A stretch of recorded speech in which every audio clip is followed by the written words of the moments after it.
Kisah romansa Fujianti Utami dan Thorik Halilintar tak henti-hentinya terus menuai perhatian publik. Namun di balik kebucinan yang selalu mereka perlihatkan, tentunya tidak sedikit terselip sebuah kerikil-kerikil kecil yang terdapat dalam hubungan mereka itu. Tidak sedikit pula dari jemari netizen yang kerap menuliskan kalimat-kalimat menyentil nan pedas terhadap gaya pacaran Fuji dan Thorik itu. Kerap diterpa cobaan, rupanya malah menjadikan hubungan mereka kian hari kian lengket. Salah satu cobaan yang baru saja Thorik alami adalah ketika dirinya mengalami cedera saat bermain bola. Dengan sigap, Fuji pun langsung menemani Thorik untuk memeriksakan keadaan kekasihnya itu. Terlepas dari cobaan tersebut, banyak hal yang mereka lakukan untuk mempertahankan hubungannya yang baru seumur biji jagung. Di sisi lain, kendati merasa cocok, ayahanda Fuji itu hanya bisa menyerahkannya kepada sang pencipta. Hal tersebut lantaran Faisal tidak dapat memastikan apakah hubungan Fuji dengan Thorik akan terus berlanjut. Lantas, seperti apakah cara Fuji dan Thorik dalam mempertahankan hubungan mereka? Dan seperti apakah tanggapan ayahanda Fuji terhadap hubungan asmara anaknya itu? Main kok. Kok bisa? Gimana ceritanya? Gara-gara Terus ini penanganannya gimana, Kak? tadi udah visio sih. Tapi ada tantangan harus gimana nggak sih? Tantangannya nggak boleh lari dulu, nggak boleh jalan banyak. Keganggu banget, susah jalannya. Tadi nggak tahu aku bucinnya oke. Nih bucin kan tuh lihat. Yes, mengingatkan aku. Untuk gue iya. Jadi hati-hati sih. Jadi lebih hati-hati, jadi rasa punya tanggung jawab. Sempet minder sih. Karena ya aku dari keluarga biasa-biasa aja kok. Bukan yang wah-wah gitu. Jadi kayak halilintar gitu. Minder lah. Sampai saat ini udah biasa aja sih, karena kan aku bisa menghidupi diri aku sendiri, nggak nyusahin orang tua lagi. Alhamdulillah juga bisa membuka lapangan pekerjaan, jadi kayak udah cukup bangga sama diri sendiri. Goalsnya apa lagi sih Kak Fuji mungkin? Goalsnya pengen beli rumah aja sih, itu belum kesampaian. Karena rumah mahal say, susah nyarinya. Cobain terus ya, berarti sekarang ya makin semangat kerjanya ya. Makin semangat kerjanya karena satu impian itu belum tercapai. Enggak juga, aku bukan siapa-siapa.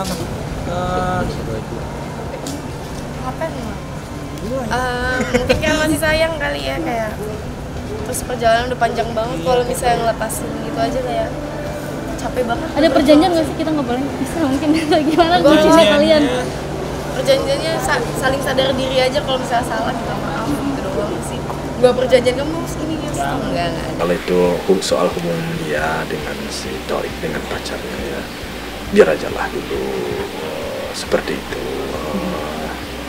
Saya hanya tinggal berusaha membatasi, berusaha menjaga agar jangan kebablasan.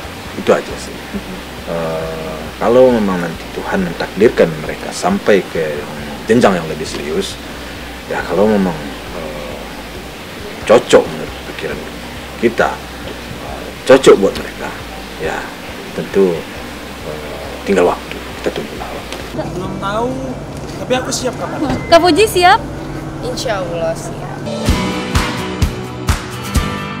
Berbanding terbalik dengan Fuji, Mayang, putri Dodi Sudrajat yang kini nampaknya semakin disibukkan dengan kegiatannya di samping meniti karir di dunia entertainment. Mayang kini sudah resmi menjadi mahasiswa program studi hubungan internasional Fakultas Ilmu Sosial dan Ilmu Politik di Universitas Profesor Dr. Mustopo. Meskipun sempat merasa overthinking, takut tidak memiliki teman lantaran beberapa waktu lalu kerap dihujat oleh netizen, Mayang mengaku teman-temannya justru memperlakukannya dengan baik.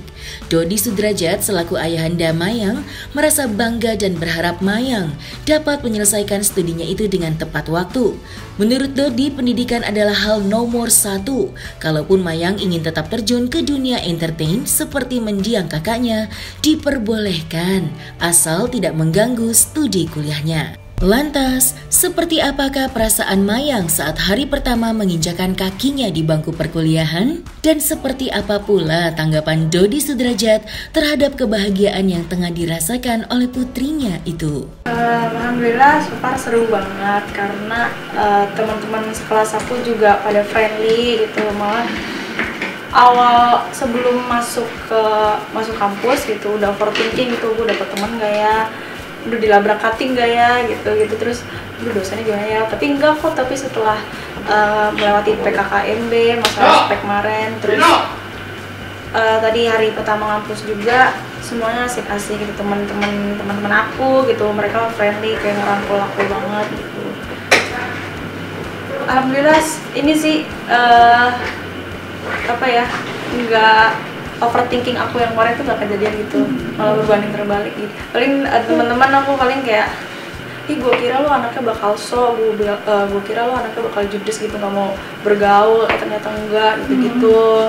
Mereka hampir semua ngomong gitu, kayak ih gue kira lo bakal sombong, bakal judes, bakal sok gitu, nggak mau berbaur sama kita, tapi ternyata enggak. Ya aku malah mikir aku yang bakal dijutekin sama orang gitu kan, ternyata enggak. Ya gitu, ternyata jangan nilai orang dari luar gitu ya. Jadi beginilah aku. Terus ada yang bilang juga, kamu tuh kalau dia mukanya judes sih, tapi kalau misalkan udah kayak sefrekuensi asik gitu. Mata kuliah yang pertama itu cuma perkenalan doang sama dosennya. Terus mata kuliah yang kedua tadi ini belajar ini PAI, pendidikan agama Islam. Untuk minggu depan disuruh bawa Al-Quran gitu-gitulah pokoknya. Setiap hari Senin disuruh bawa Al-Quran. Itu sampai tadi kampus afirmasi gitu dalam hati, kayak doa kayak ya Allah semoga 3,5 tahun di sini nggak sia-sia, semoga aku nanti lulus tepat waktu dengan nilai yang memuaskan. Aku bakal ngelakuin hal itu selama kuliah di sini. Satu kebanggaan juga ya, kebanggaan Dedi, dan itu satu harapan yang besar dari Dedi sama keluarga besar agar Mayang bisa menyelesaikan pendidikan akademisnya di Mustopo, di mana dia akan mengambil FISIP hubungan internasional. Harapannya benar-benar Dedi ini kan Mayang anak Dedi satu-satunya dari almarhum Mama Lucy ya. Jadi benar-benar harapannya tuh benar-benar Mayang harus sukses di pendidikan gitu. Jadi kalau di entertain kan hanya untuk sementara lah, itu sebagai hobi aja. Tapi masa depan dia, cita-cita dia, impian dia harus diraih di akademisnya. Jadi harus lulus di sini, dan itu sudah sudah komitmen Mayang ke Dedi. Kalau dia pengen masuk di di entertain, tapi dia juga akan nggak meninggalkan pendidikannya. Jadi bangga juga sama Mayang, sekarang udah jadi mahasiswa ya, bangga Dedi. Ya kalau masalah cantik sih ya sudah semakin cantik dia ya, udah pinter dandan juga, udah dandan juga udah sendiri. Jadi sebagai orang tua Dedi support Mayang, support untuk pendidikan akademisnya, dan support untuk di entertainnya gitu. Ya menanggapinya, kalau Dedi ya pendidikan tuh nomor satu ya, pendidikan nomor satu. Dulu juga sebenarnya almarhum Dedi tanamkan itu, tapi karena memang ya mungkin saat pergaulan atau akhirnya nggak bisa melanjutkan pendidikan pada saat itu, karena memang sudah jadwal syutingnya sudah ketat sekali. Nah itu Dedi udah bilang sama Mayang, Kak, jangan sampai seperti itu. Jadi kamu harus kalau mau udah kuliah, job-job yang mengganggu kuliah kamu itu jangan diambil gitu. Jadi kalau Dedi ke anak-anak Dedi itu lebih mengutamakan pendidikan. Nah, terutama masalah kuliah ini itu penting banget. Nah kalau yang lainnya seperti public speaking atau dia sekolah presenter, itu untuk menunjang aja, karena dia untuk masuk ke dunia entertain kan harus ada ilmu, harus ada bekal gitu kan. Kalau misalnya dia nggak punya bekal, misalnya dapat job presenter tapi dia nggak punya bekal, nggak punya ilmunya di bidang host atau presenter, nanti kecewa kan nanti yang PH yang mau memakai Pak Mayang untuk jadi presenter. Jadi kayak dulu juga Vanessa kan seperti itu.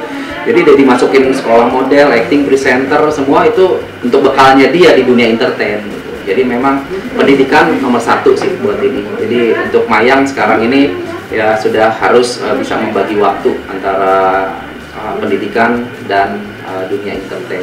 Ya, alhamdulillah sebenarnya ada rasa senang juga. Cuman pujian itu bukan akhir dari segalanya. Gitu. Aku juga masih terus banyak belajar apa yang kurang dari perform sebelumnya gitu. Terus belajar, jangan nggak langsung merasa puas gitu dalam segala pujian yang orang-orang kasih. Terus komentar positif itu aku jadi motivasi supaya aku kedepannya jadi lebih baik lagi gitu. Terus kadang kan kalau ada head comment juga kadang aku bacain apa nih yang kurang, kayak ini, besok, minggu depan harus diperbaikin lagi gitu. Ya enggak sih, itu enggak artinya bukan privilege. Sebenarnya sih memang itu sudah emang ya rezekinya Mayang lah ya.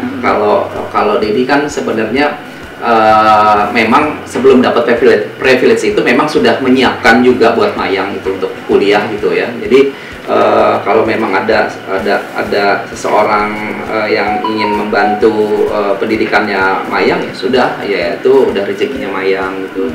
Jadi nggak dipikirin sih. Artinya ya yang penting Mayang fokus aja lah, fokus sekolah, fokus di akademisnya 3,5 tahun. Semoga ya Mayang bisa lulus. Ya syukur-syukur dia menjadi satu hobi di pendidikan ini, bisa nyambung lagi jadi S2 ya, kita mana tahu ya. Jadi kalau di S2-nya tuh jadi juga harus menyiapkan lagi dananya dia kalau memang dia suka. Aku mau lagi nih, biasanya kan gitu ya, orang kan awalnya pas ternyata kuliah tuh enak ya gitu. Ada juga kan yang seperti itu dan pengen lanjut nih ke S2 ya, itu kan harus dipersiapkan lagi logistik maupun dananya buat pendidikan Mayang. Tapi kalau untuk nama pendidikan nomor 1 lah, kita akan berusaha sekuat tenaga lah kalau buat pendidikan untuk Mayang.